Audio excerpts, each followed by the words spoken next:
Welcome to the Mastering the Game of Life podcast.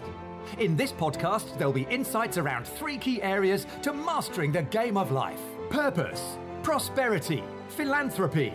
Your host, Paul Lowe, the third sector mentor, is the founder of Hearts Global CIC, which along with many other of his charitable commitments has been responsible for positively impacting thousands of people's lives, particularly young people from disadvantaged communities.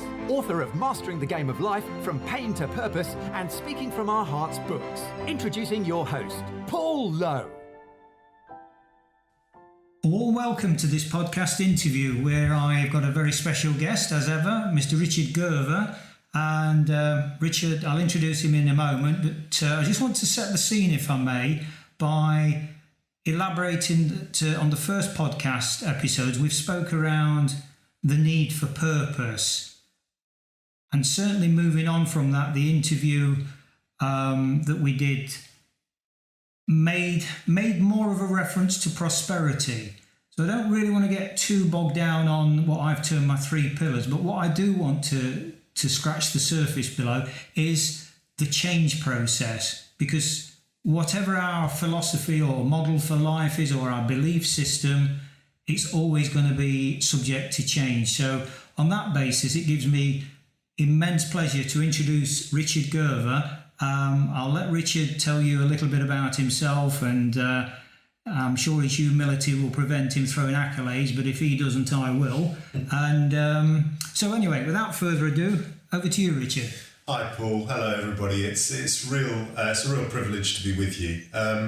So my background, I was a primary school teacher and then primary school head teacher for the best part of 20 years.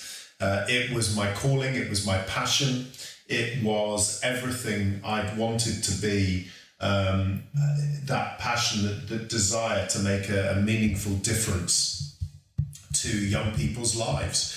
And then 11 years ago, more by accident than design really, I took a very big personal risk. I gave up what at the time was a hugely successful position as a head teacher in a highly acclaimed school, with the salary and pension plan that went with it, and gave all of that up to become freelance for the first time in my life, to work as a speaker, as an advisor, and as an author. And so for the last 11 years, I've been working across a whole range of organisations and industries, from education, which is always my home and my passion, across elite sport, the corporate environment, arts organisations, social and charitable organisations, working on the issues around human development, particularly specialising on leadership, and across 2 particular strands which have fascinated me. One is change, and why so many people and so many organisations find change so difficult. And the other is why we tend to overcomplicate everything, why we believe that success and transformation has to be complicated. And that resulted in 2 of my books, which were unsurprisingly called Change and Simple Thinking. And that brings me to where we are today, sat across a microphone from each other, Paul. Excellent. Thank you, Richard. As I alluded to, Richard would be quite economical with self-praise there. As he alluded to, Richard, he was a head teacher. That's where I met Richard about 15 years ago. Was involved in a charity that I'd formed at the time, and we did eco projects and sensory gardens for mainly primary schools, and that's how our paths crossed. So I think it's fair to say that Richard's journey during that time has gone quite to an elevated level. Richard, just give us a brief insight to some of the people you've shared a stage with speaking. Oh gosh, I'm very lucky. I've shared a stage with people like Steve Wozniak, who's the co-founder of Apple, the Dalai Lama, and most recently, the former President of the United States, Barack Obama, which I have to say was, of all my pinch yourself moments, probably the biggest pinch yourself moment. And that was an extraordinary experience in Madrid in the summer of 2018, where we were discussing in front of 2,500 people what it would take to discover, nurture and develop a generation of future leaders who could change the world for the better. At the same event, as well as Barack Obama, there were a number of other fascinating people. One was Ndaba Mandela, who is Nelson Mandela's grandson, and the grandson who Nelson raised as his own from a young child, and a man that many feel will one day be president of South Africa. And also, probably the cleverest human being I've ever met, a man called Barry Barish, who won the 2017 Nobel Prize for Physics for his work into gravitational waves. And if you, like me, have no idea what that is, then you're not alone. But an extraordinary individual with some very interesting things to say about change, life, and the meaning of everything. So in a potted history, I guess, Paul, those are some of the top trumps that I've been juggling with, who, honestly, for a primary school teacher with a big mouth from Derby, are a constant amazement to me. Okay, which leads me very, very nicely into a comment from your third book, Simple Thinking. Sometimes I'm feeling like a fraud on stage. Can you elaborate on that? Yeah, absolutely. One of the things I think, and I was really referencing the whole point in the book, that as we grow older, we tend to believe that unless we have really brain-achingly complex things to say, or views of the world, or high levels of intellect and academic understanding, that somehow we're lesser citizens. And the truth is that I will always consider myself to be a primary school teacher. I will never say, by the way, just a primary school teacher, because I think primary school teachers are, and I would say this, some of the most important people in the fabric of our society, and most importantly in helping to transform the fabric of our society in the future. But as a primary school teacher, you spend your days in the company of remarkable young people, all of whom are under 11. You don't tend to have to intellectualize what it is you do, your interactions, your human relationships, even your planning and thinking around the teaching and learning that you deliver. So when you find yourself in environments with Nobel Prize winners and former world leaders and spiritual guides, with global reputations, you can't help but think, is today, when you're on a stage, is today the day that someone says, really, is that all you've got to talk about? And I think what I was saying in the book, not so much tongue-in-cheek, but as a very deliberate provocation, was what I've learned over certainly the last 11 years, but probably over the last 30 or so, is that you don't have to have something complex to say in order for it to be significant. So I think to be fair to summarise, Richard, that, again, a quote from your book, life is a very simple game. Absolutely. One of the things that I found during writing Simple Thinking, and it was a privilege, I got access to the thoughts of some extraordinary people who some might call immensely successful. Everyone from the likes of Alex Ferguson to Richard Branson to Jay-Z. And one of the things that fascinates me about all of their attributes that they share in common is that they all have what I would describe as childlike enthusiasm for the world. And so, these people have been quite the opposite in terms of their lines to success, from being over-complex, over-academic, over-intellectual. They have unquenchable levels of curiosity. I remember when I was talking to Branson and also to Jay-Z, both of them actually wanted to spend the time I'd been allocated with them asking me about me. And I had to stop them on a number of occasions saying, look, we can talk about me over a beer or anything you like another time.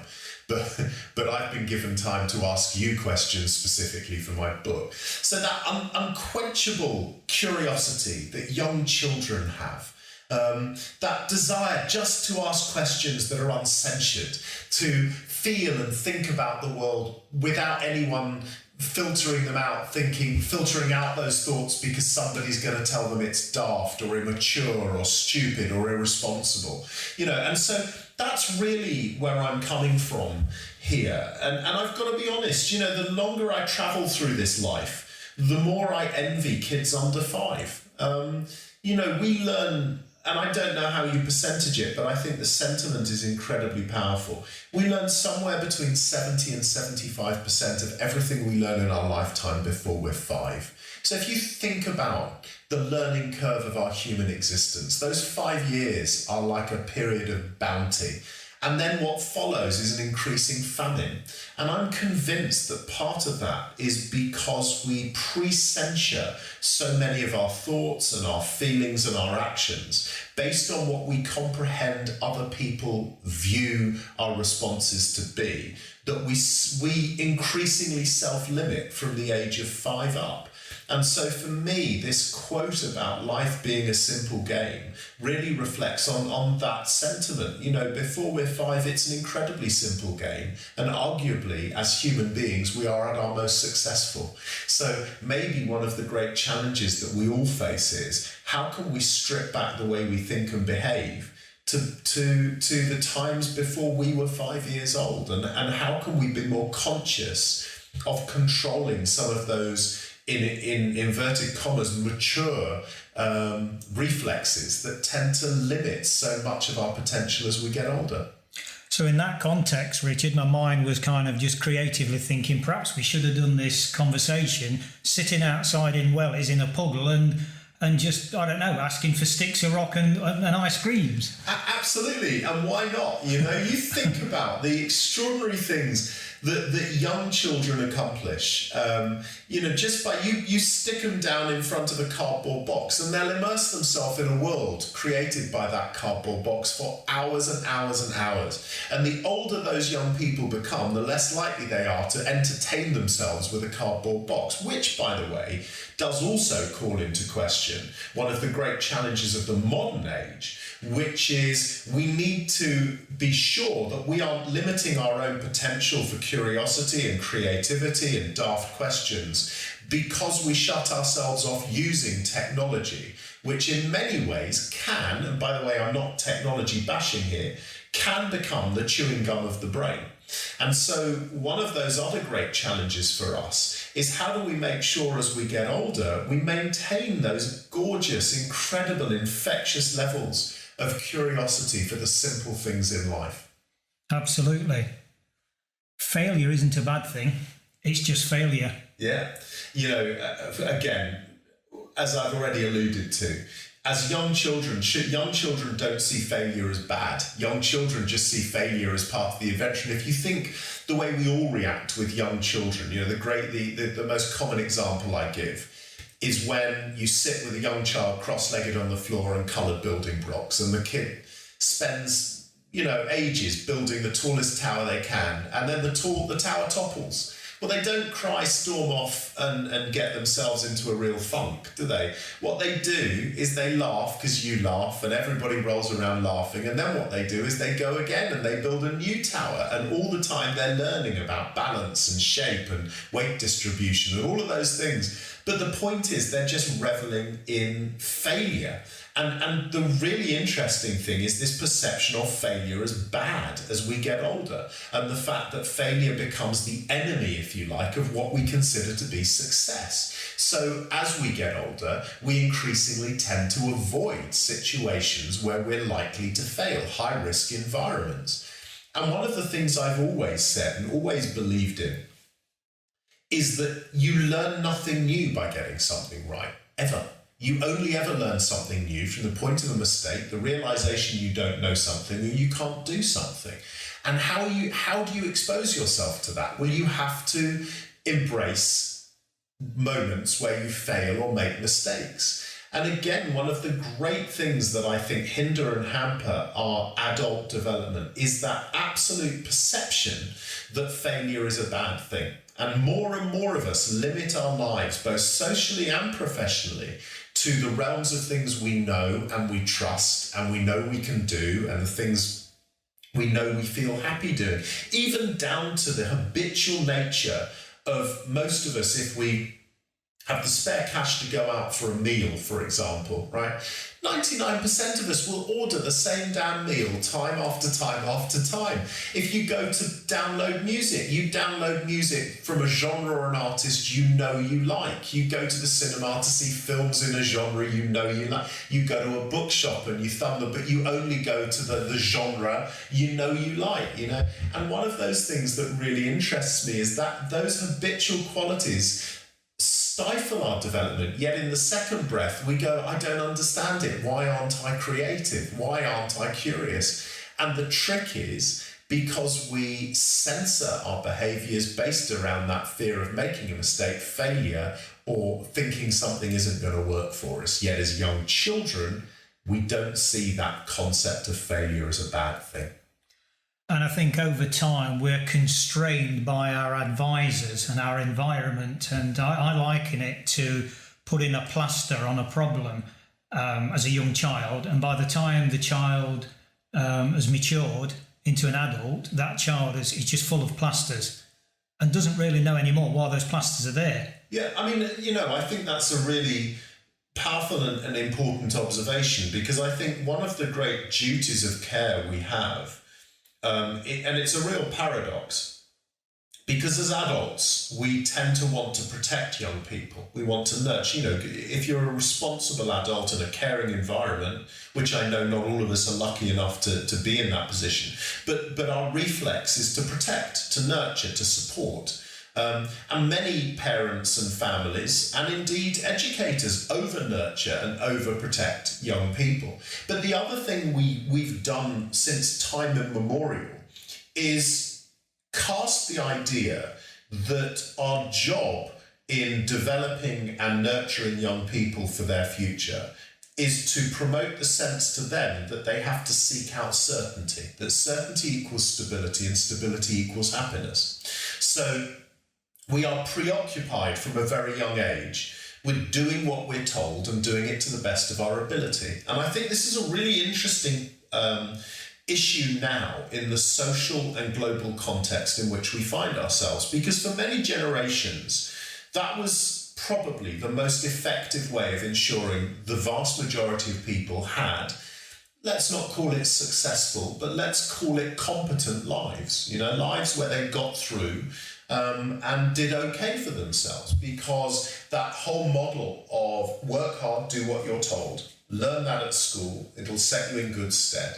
You'll get to pass exams, which will get you qualifications, which might get you entry into higher education, which is going to give you greater certainty to find a really good job. And even if you don't go into higher education and you dipped out of education, you know, for some of our listeners, that could have been at 13, 14 years of age. For many, it's 16, 17 years of age, and some at 18 who didn't go into higher education. See if you can find an apprenticeship or a trade or a job, you know, in a factory or a service where family have worked, which again will guarantee you at least a job for life, which will guarantee you in turn regular income, which buys you keys to a kingdom. That means you can have a home, rented or owned. You can put food on the table. You might be able to afford a holiday or a motor vehicle or all of that, pet or those sorts of things. And eventually that should see you through to a stable retirement, right? So we were trained, nurtured, educated and raised to seek out certainty. What's happened, I think, in the last 20 or 30 years, and interestingly accelerated in the financial crash that occurred in 2008, is that the world doesn't turn that way anymore, right? Certainty is no longer something that is the privilege of the majority.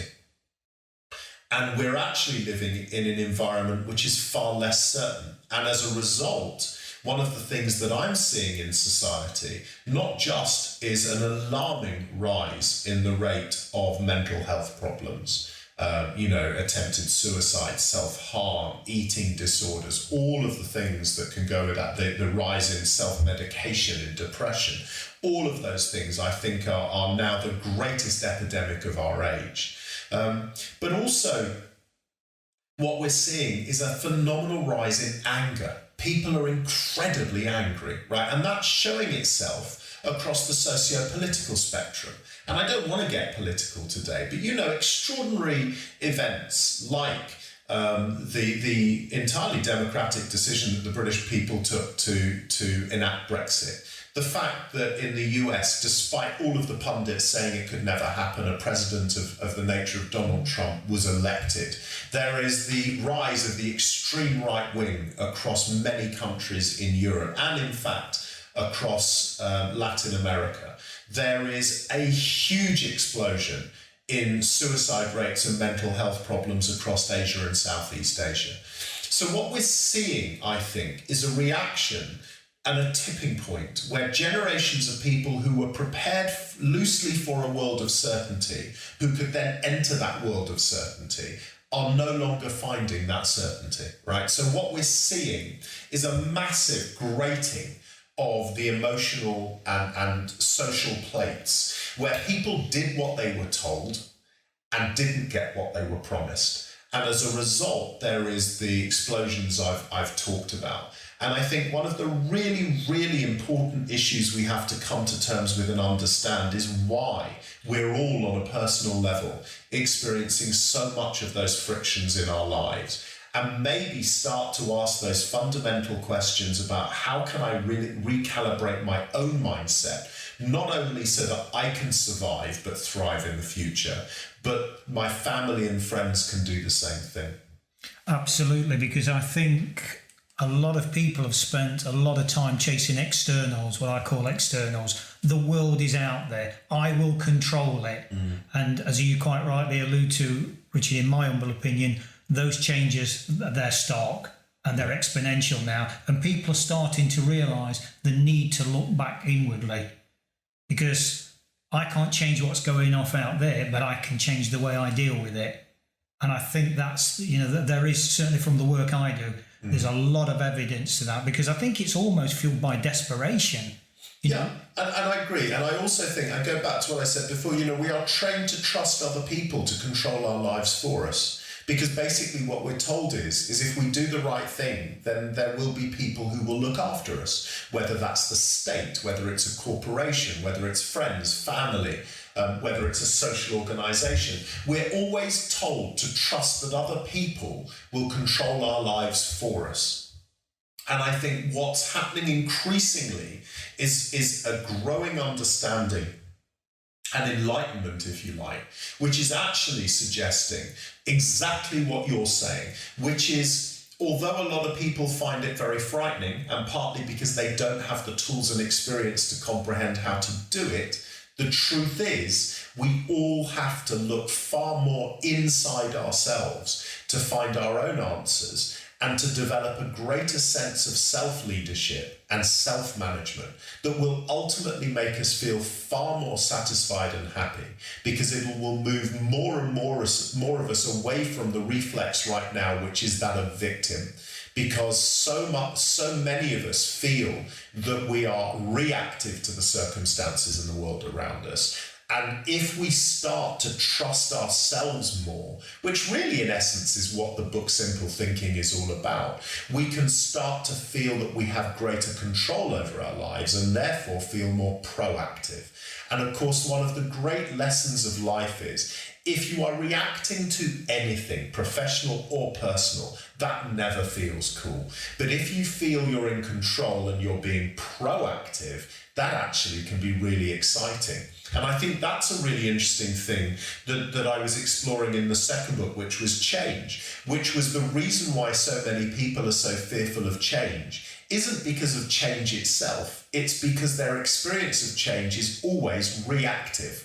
Whereas if you choose to change something in your life, if you're in control of a change around a variable or factor in your life, it's a very different perception. And although there might be a frisson of fear based on the unknown, it's actually largely a really positive experience because you're controlling that process. And I think that's also one of the key challenges that we face. How do we move from an environment where so much of our lives seem to be reacting to events to a place where we actually feel we're controlling and therefore being proactive with the events in our lives?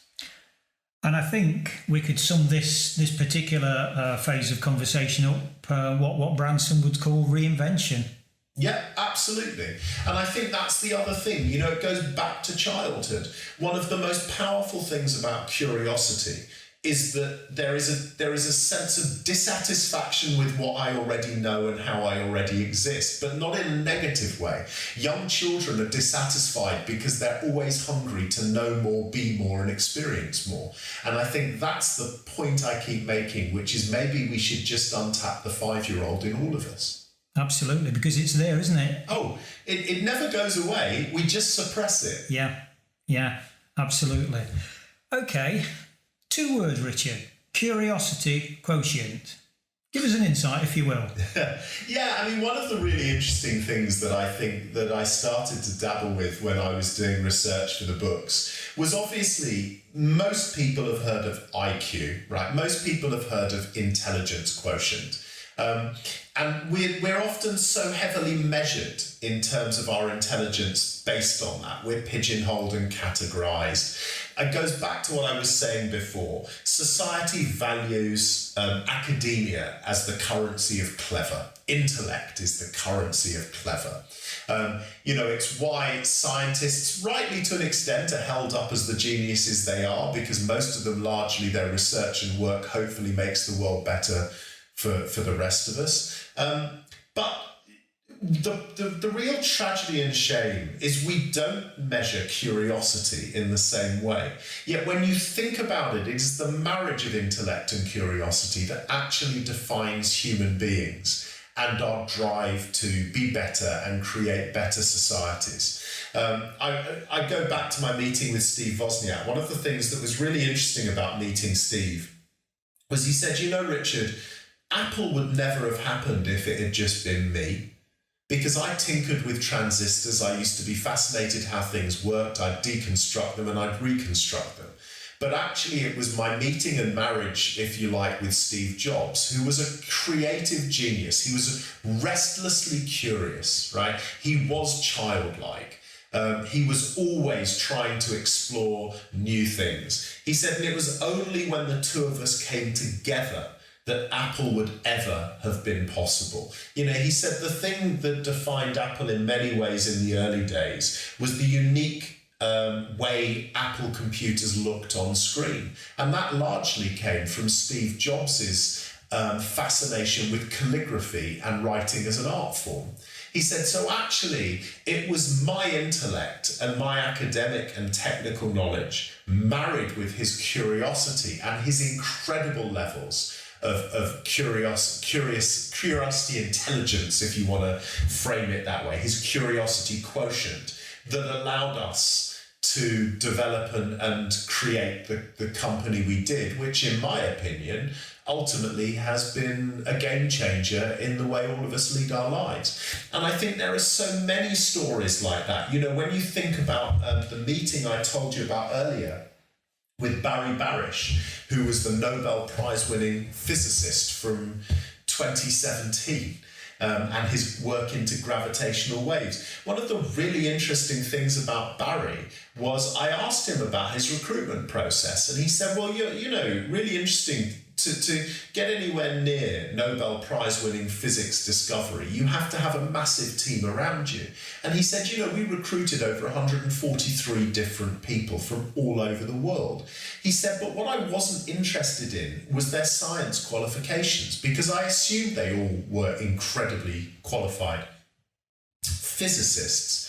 But what I wanted to know was when we were selecting those people, and there were thousands who applied, when we selected the 143, what I wanted were people that could ask interesting and stupid questions. So yet again, what that suggests to me is it's not enough to have IQ. You've got to have CQ. You've got to have the ability to demonstrate in your own behavior on a daily basis that you are deeply curious. Okay, and that fascinates me, Richard, in the context of, and I've got 3 words for you here, so I'd like to put the ball back in your court and say, right, okay, I understand that, and I actually agree with it, but 3 words for you: flat pack furniture. You know, sometimes in life, curiosity isn't necessary. Look, the thing is, and you're talking to absolutely the right person, because when I first moved in with my wife, which was 28 years ago now, we went out and bought some flat-back furniture from whatever the precursor to B&Q was. And I ended up stabbing the back of it at 4 o'clock in the morning in a fit of pique because I couldn't make slot A match slot Z and put the holding pin across it, right? So there are some things that I don't want to be curious about, because to me, they are functional, right? And furniture is one of those things. Give me something that's either pre-built or that I can put together really easily. And that's great, because that allows me then the time and space to be curious about the things I am fascinated about. And one of the things I would say is you can't lie to yourself, and you can't fake your curiosity. And what I mean by that is you can't be interested in stuff you're just not interested in. Sometimes you have to be disciplined enough to push yourself through those processes, and we learn that from being children. You know, I was never particularly gripped by mathematics at school, but I knew I had to push myself through it. However, I was hugely gripped by history at school. I loved politics, I loved language and literature, I loved the arts, and I would always find that's where the depth of my joy came from, because those were the areas which I allowed myself to be curious in. So I think one of the other things in a way is time management. You know, the answer here is you don't have to be curious around everything, but you have to be curious. You have to allow yourself to be curious about the things that interest you. You know, I know many people for whom making stuff with their hands is an absolute joy. And I revel in watching master crafts people, whether they're building furniture, whether they're using pottery, whether they're creating something useful. My father-in-law was like that when he was alive, bless him. My father-in-law loved gardening, he loved DIY, he loved building stuff. My stepfather was a precision engineer who used to love nothing better than to going into his garage and building from his own designs modern locos and model aeroplanes. It was never something that interested me, although I was always able to be in awe of his ability to do those things. And by the way, my stepfather was one of those kids who left school at 13 because he was told he was stupid. And it was only many years later that he found out he actually had dyslexia. But he was in many ways a genius, but that genius was driven by his own curiosity and never through his formal educational experience. So I think, you know, it's perfectly okay to park your brain and allow the world to flow over you if it's something you don't have a real interest or capacity for. And I think that's a sign of maturity, to understand where those limitations lie and to be comfortable that you have limitations. But it also, by doing that, it's a bit yin and yang, you know, it allows you then the headspace and confidence to find the things you are curious about. And I think the trick in modern life is to make sure you find the space and time to be curious. Because one of the things I hear so often from people is, I love all that, Richard, but I just don't have the time. And that comes back to this issue around the courage of self-management and self-leadership. You know, I don't think I have the gift of more time than any other human being. I work as hard as anybody else does. I have a family. I have all of those personal commitments. But it's a case of, if you want it, you've got to find it and you've got to value it. And I think those are the things. Finding the space and time, trusting that sometimes you have to use labour-saving devices to help find that time and space, and then to pursue that curiosity. So yeah, look, flat pack furniture for me is a gift from heaven, as long as it bloody works and I can read the instructions. Yeah, I think that's what Rob Moore would call life leverage. People that enjoy doing it, do it, and I'll pay them accordingly. Yeah, absolutely. My take upon it is, if I'm a goalkeeper, don't ask me to be your 20-goal a season player. Yeah. Because it's not who I am. No, exactly right. Absolutely right. And I think that, you know, the football analogy is such a powerful one. I mean, I was never a footballer of any note, but I so desperately as a child wanted to be a striker because that's where the glory was. And I resisted for so many years, because actually I was quite a decent fullback. because I was relatively agile, quite stocky, quite big, quite intimidating, and I had a motor, I could get up and down the line. I didn't want to play fullback though, because I wanted to be a striker, and it was only when I entered my teenage years that actually I was comfortable enough to say, but that's actually what I'm good at, so that's what I'm going to focus on. And I think we all go through that life lesson. Absolutely. Beliefs, Richard.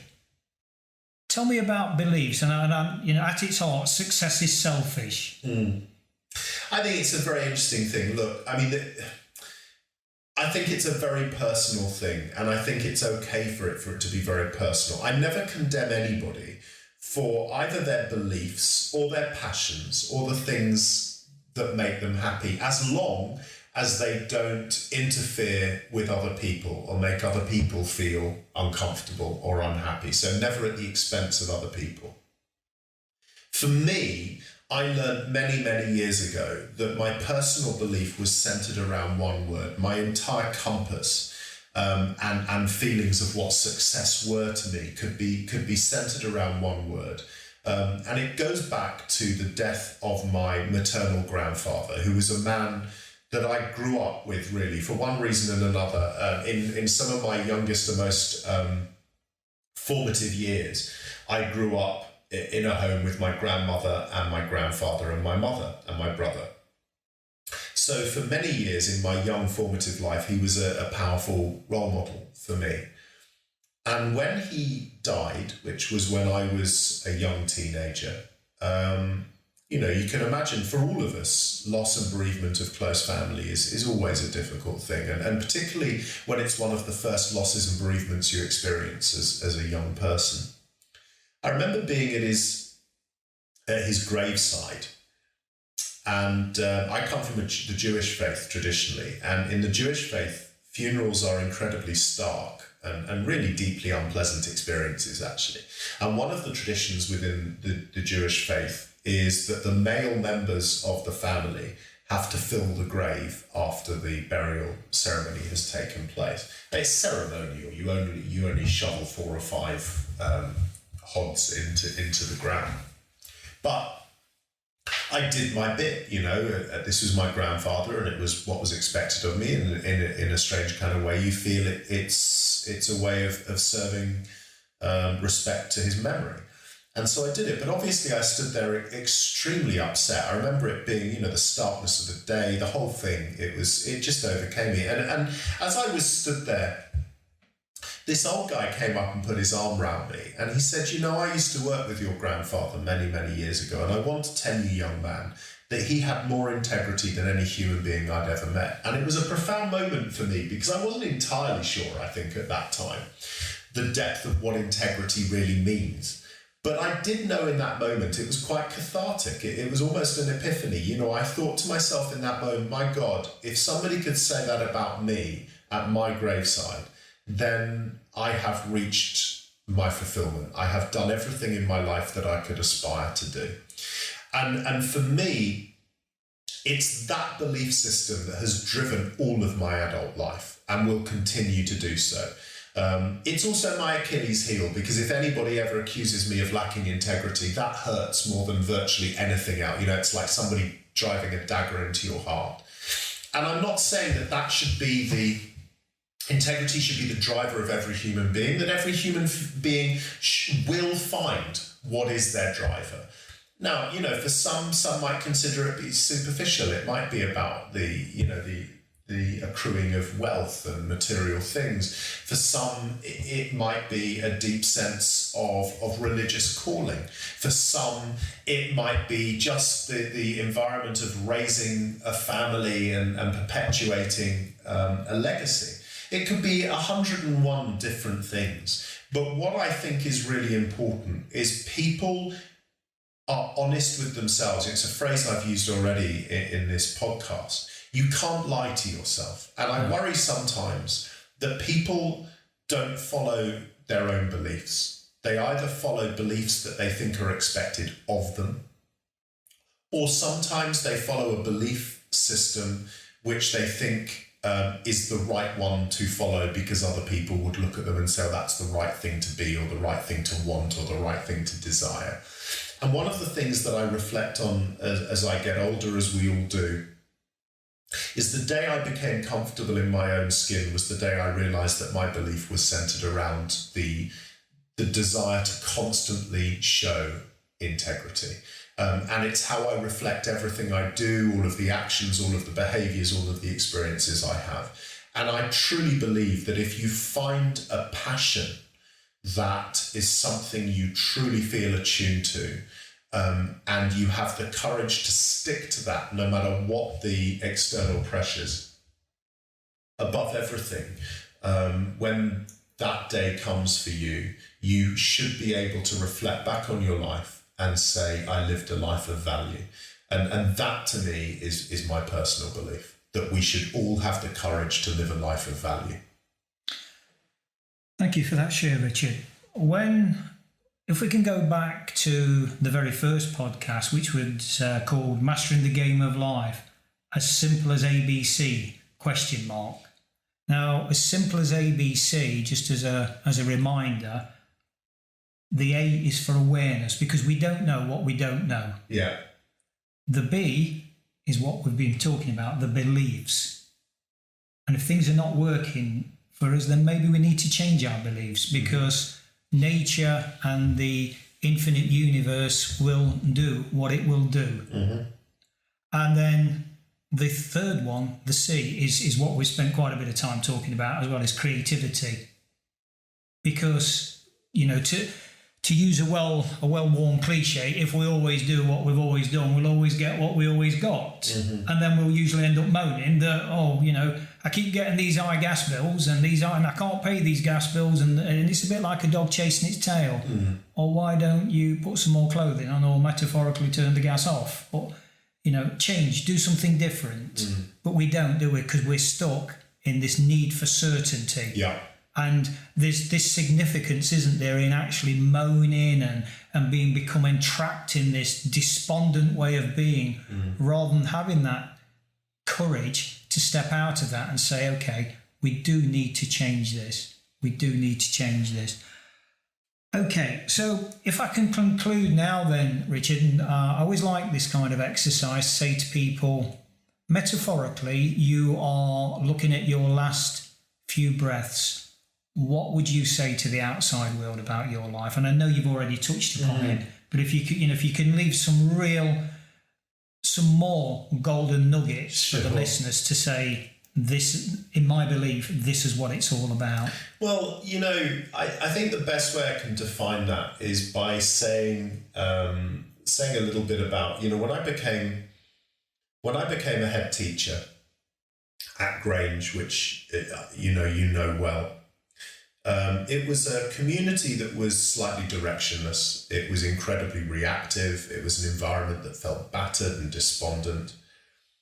And I wanted to encapsulate what our environment should be so that we as a community, children, parents, grandparents, teachers, staff, non-teaching staff, governors, could hold ourselves to account for. And I suggested to them 3 words that I think I've always in my adult life lived my life by. So putting the integrity aside, 3 words that I think are really important to the secret of living a fulfilling life. And I suppose they would be those 3 words, that as I'm taking my last few breaths, that people were saying of me, he lived his life that way. And he lived by those 3 words. And they're these. The first is, and none of them are clever, by the way, it goes back to simple thinking. The first is living. He lived his life. He lived his life.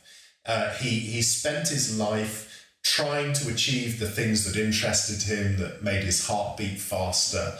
He lived every single day to the best he possibly could. He didn't keep waiting for tomorrow to come, because for some people tomorrow never comes, right?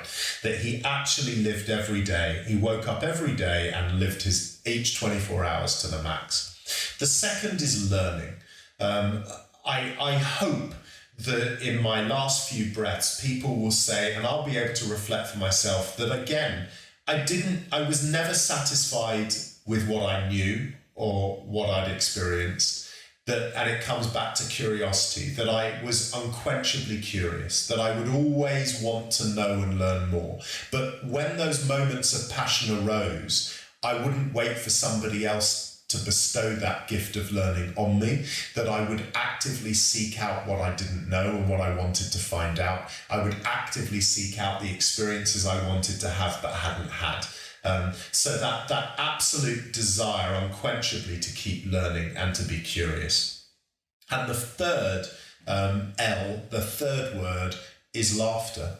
That my final breath would be a smile at worst and a belly laugh at best, because one of the things I think I learned very early on in my life is it is far too easy to constantly drag yourself down to your own lowest common denominator, and by doing so, miss the joy and wonder of the world passing you by. And my absolute passion and belief is that the very way that living beings are created is miraculous. Whether you're religious or not, it's a truly miraculous thing, that spark of life. And those of us, whatever creature we might be, but particularly as human beings with the gift of deep consciousness, to have been lucky enough to be the 1 in a billion that was an egg that connected with a sperm that became nurtured powerfully enough to become a human being and grow into adolescence and then adulthood. We need to remember the extraordinary gift we've been given, and that actually the world is a remarkable place and it's filled with funny stuff.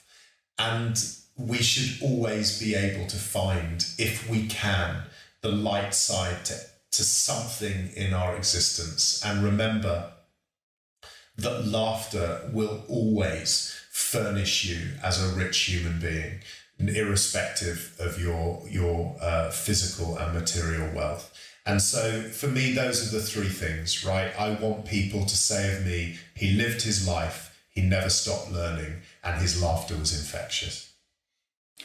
Very similar to my own 3 L's, and I know we've spoke about this before, and mine was learning, loving, particularly self-love, which is something I personally struggled with for decades, and legacy. To quote Stephen Covey's 9th habit, leave the world a better place than it was when you got here. Absolutely. That's your entrance for having been part of it. Yeah. Richard, it's been fascinating. Thank you very much indeed. It's been an absolute pleasure, Paul. Really, it's been a joy to speak with you. Thank you for having me on. And to our listeners, I hope you've got some value from that fascinating conversation, pearls of wisdom from Richard Gerver. And so all that remains now is, until next time, for me to wish you safe happiness and good luck in all you do. Thank you. Thanks for listening to the Mastering the Game of Life podcast. Drop a line to paul@paullowehearts.com with any thoughts or questions you may have, and he'll be more than happy to respond. Alternatively, check out Paul's website at paullowehearts.com or any of his social media feeds under the same name. Remember, mastering life starts by embracing our hearts.